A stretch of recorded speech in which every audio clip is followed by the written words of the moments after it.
Okay, so I want to do a video that isn't as much boat stuff and just kind of more about the liveaboard life and just what cooking and meal prepping looks like in my little tiny kitchen.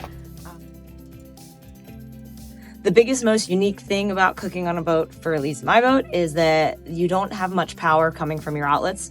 So this is something you kind of have to work around. So for me, I can only use one appliance at a time, and I'll cut to a video of that kind of. Now the water goes back on, and if I turn on the air fryer, watch. Hear that sound? Again, my port fuse turns off. So it can't handle having two appliances going at once. So whenever I'm cooking, I use either one appliance, wait till that's done, then use the second appliance. Works. What it means is that cooking takes a little bit longer. You can't have water boiling while the oven's on. You can't, just have multiple things going on. So you do things kind of very piecemeal and slow, and you just kind of have to have the time to enjoy cooking because it's going to take a lot longer than a normal kitchen. I can use outlets on my starboard side and my port side at the same time. The problem is on my starboard side, it's not quite the kitchen setup. So sometimes I'll use like a blender, or if I need to use a smaller appliance, I'll plug it in on this side.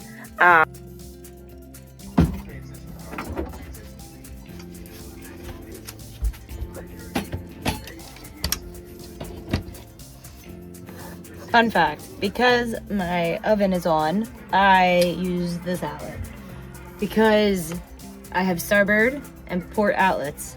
So my port side, if I plug in another electronic, it'll blow the fuse, but I can use the starboard side because they're not overused right now. So this is how I work around in my kitchen.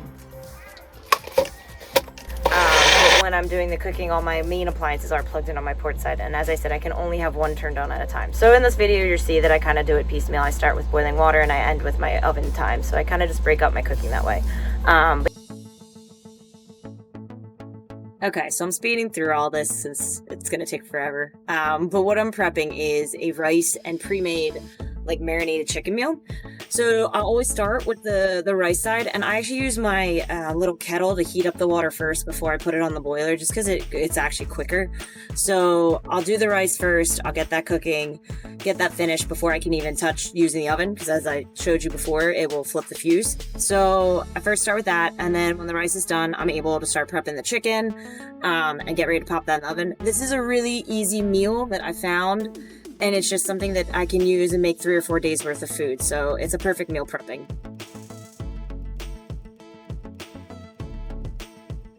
Over now, I'm gonna try and wash all this. It's also fun what you need to see. My sink is tiny.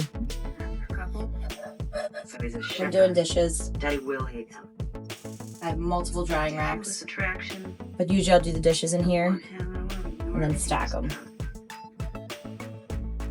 It's really important to do dishes right after you're done cooking, or at least at the end of the night. Small space, you gotta keep yourself organized, you kinda don't have a dishwasher situation, so you are scrubbing every single thing by hand. So you are also conscious of how many dishes you're using and just trying to be as mindful as possible.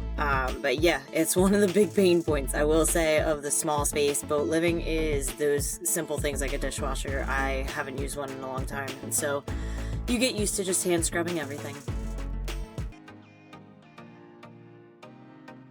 Once I've cleaned up dinner, I'm a sweet tooth human, so I always need to make myself kind of a dessert. So I found this mini waffle maker at a thrift store for $4, and it brings me so much joy. So I do try to make myself little protein waffles or sweet treat waffles, but it's been a fun little device. Definitely not needed on a boat, just my own personal treat yourself. Take a look at those. Mini waffle maker brings so much joy.